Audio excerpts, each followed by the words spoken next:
कहते हैं हमारी ही दुनिया में ना जाने कितनी दुनियाएं और बसती है, मगर इंसान सिर्फ उसे ही मानता है जिसे वो देख सकता है। काली अमावस की रात थी। चारों ओर सिवाय हवाएं और शोर के अलावा कुछ भी नहीं था। राजन को आज घर लौटने में देर हो गई थी। रात के सन्नाटे को वो अपनी साइकिल से चीरता हुआ चला जा रहा था।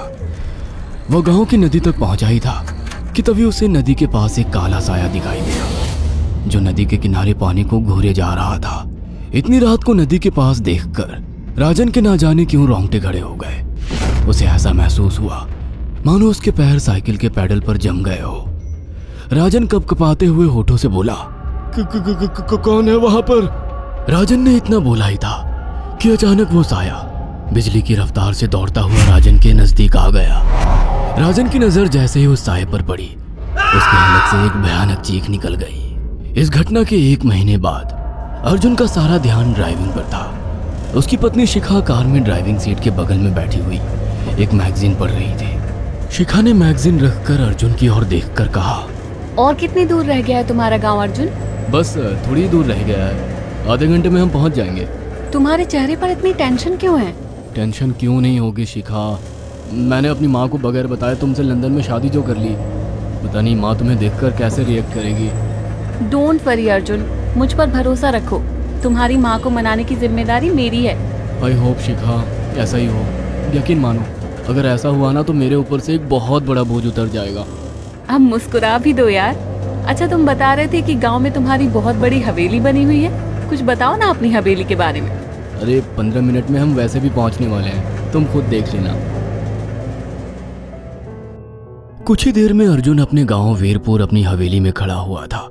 अर्जुन की मां अर्चना देवी अर्जुन के स्वागत के लिए हवेली के बाहर खड़ी हुई थी। अर्जुन ने दौड़कर अपनी मां के पैर छुए।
सन्नाटा पसरा हुआ था। उसे याद था कि उसकी हवेली में बहुत सारे नौकर चाकर हुआ करते थे। डाइनिंग टेबल पर डिनर के दौरान अर्जुन अपनी माँ से जो बोला वो सुन उसकी पत्नी शिखा और रहस्यमय अंदाज में मुस्कुराकर लगातार देखे जा रही थी। माँ, हवेली के सारे नौकर कहाँ गए? मैंने सबको छुट्टी दे दी बेटा। लेकिन क्यों माँ, तुम्हें तो काम करने में बहुत ज्यादा तकलीफ होती होगी। नहीं बेटा, मुझे कोई तकलीफ नहीं होती। कुछ वक्त से मुझे सुकून और सन्नाटा अच्छा लगता है। अर्जुन इससे पहले अपनी माँ से कुछ कहता कि उसकी माँ ने उसे बोलने से रोक दिया। अर्जुन चुपचाप खाना खाने लगा। खाने के बाद अर्जुन और शिखा बेडरूम में चले गए। अर्जुन बेड पर सोच में लेटा हुआ था कि अचानक शिखा अर्जुन से लिपट गई और वासना का तूफान अपने चरम पर पहुंच गया था। अचानक शिखा को दरवाजे पर 2 लाल लाल आंखें दिखाई दिए। उसे ऐसा लगा जैसे कि कोई उसे देख रहा हो। शिखा ने तुरंत बेड से उठकर अपने कपड़े पहन लिए। क्या हुआ शिखा? अर्जुन, मुझे ऐसा लगा जैसे कोई हम दोनों को देख रहा हो। पागल हो गई हो क्या? हवेली में सन्नाटा पसरा हुआ है, एक भी नौकर चाकर नहीं है। तुम्हें वहम हुआ होगा। तुमने तो सारा मूड खराब कर दिया शिखा, अब सो जाओ। उस रात अर्जुन तो गहरी नींद में सो गया, मगर शिखा की आंखों से नींद कोसों दूर थी। अगली सुबह शिखा जल्दी उठकर किचन की ओर चली गई, मगर उसने देखा कि उसकी सास अर्चना नाश्ता तैयार कर चुकी थी। माँ, आपने तकलीफ क्यों की? मुझे बुला लेती आप। शिखा की बात सुनकर उसकी सास अजीब से अंदाज में शिखा की ओर देखने लगी। उनके देखने के अंदाज में पता नहीं ऐसा क्या था कि शिखा को अपने रोंगटे खड़े होते हुए महसूस हुए।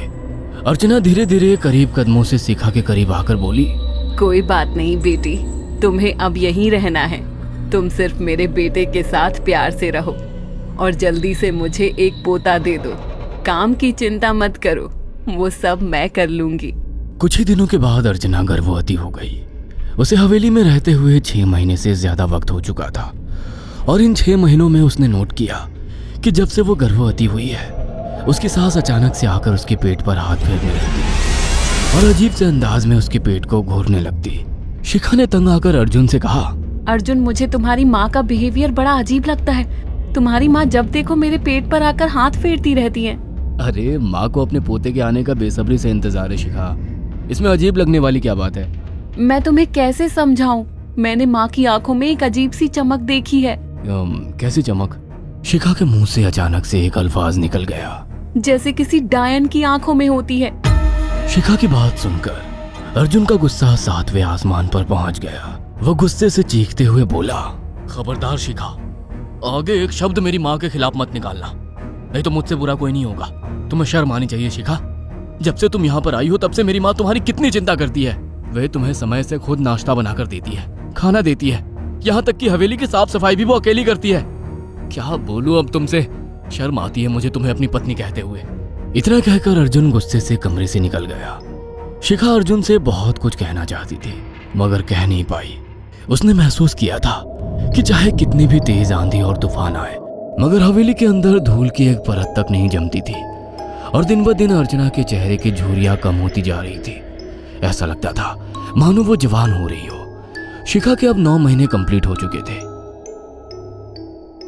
और एक रात अचानक उसे प्रेगनेंसी पेन होने लगे। वो दर्द से तड़पने लगी। ये देखकर अर्जुन घबरा गया। वो दौड़ा दौड़ा माँ को बुलाकर लाया और बोला, माँ, हमें तुरंत शिखा को किसी अच्छे हॉस्पिटल में एडमिट कराना होगा। अर्जुन ने देखा कि उसकी माँ ने उसकी बात को सुना ही नहीं। वो तो बस शिखा के गर्भ की ओर आंखें फाड़ फाड़ कर देखी जा रही थी। अर्जुन एक बार चिल्लाकर कहा, माँ, हमें शिखा को इसी वक्त हॉस्पिटल में एडमिट कराना होगा। नहीं, शिखा की डिलीवरी हॉस्पिटल में नहीं, इसी हवेली में होगी। लेकिन इस हवेली में आपके और मेरे अलावा कोई नहीं है। तभी शिखा दर्द से तड़पने लगी। अर्चना ने अपने बेटे को धक्के देकर कमरे से बाहर निकाल दिया और दरवाजा बंद कर लिया। अर्जुन हक्का बक्का रह गया। अर्जुन दौड़ता हुआ गांव की ओर गया। उसने देखा कि गांव में एक पेड़ के नीचे गांव के सभी बुजुर्ग इकट्ठे थे। उनके हाथों में जलती हुई मशालें थीं। अर्जुन उनके पास पहुंच गया और बोला, मेरी मदद कीजिए, मेरी बीवी को प्रेगनेंसी दर्द हो रहे हैं। आप प्लीज किसी दाई को बुला लीजिए, जितना पैसा चाहिए देने को मैं तैयार हूँ। तभी उसके कानों में गांव के सरपंच की आवाज टकराई, बेवकूफ लड़के, तू अपनी बीवी को एक डायन के यहाँ पर मरने के लिए छोड़ आया। क्या कहना चाहते हैं आप जानते हैं आप क्या कह रहे हैं? वही जो तू सुन रहा है। तेरी माँ एक डायन है। इन गांव वालों के हाथों में जो मशाले देख रहा है ना, हम तेरी ही हवेली में आग लगाने जा रहे थे। तेरी माँ ने इस गांव में ना जाने कितने नौजवानों को मार कर खाया है। तेरी माँ एक डायन है। लगता है आपका दिमाग खराब हो गया है। आप जानते भी हैं मैं कौन हूँ? हाँ, मैं जानता हूँ। तू ठाकुर धीरेन्द्र प्रताप का बेटा है। तेरे पिता को शक हो गया था कि तेरी माँ एक डायन है, इसीलिए उन्होंने तुझे हमेशा उससे दूर रखा। पहले तेरी माँ ने तेरे पिता को मारा और धीरे धीरे करके वह हवेली के सारे नौकरों को मार कर खा गई और फिर गांव वालों को भी मारने लगी। और अब तो तेरे होने वाले बच्चे को खाएगी, क्योंकि डायन को नवजात शिशु का मांस खाना बहुत पसंद होता है। अगर मेरी बात पर यकीन नहीं है तो चलकर मेरे साथ तो खुद अपनी आंखों से देख ले। इतना कहकर सरपंच अर्जुन को लेकर हवेली की ओर चल पड़ा। उसके पीछे कई लोग थे जो जलती मशाले पकड़े हुए थे। हवेली के अंदर घुसकर उन्होंने उस कमरे के दरवाजे को तोड़ दिया जहाँ पर शिखा थी।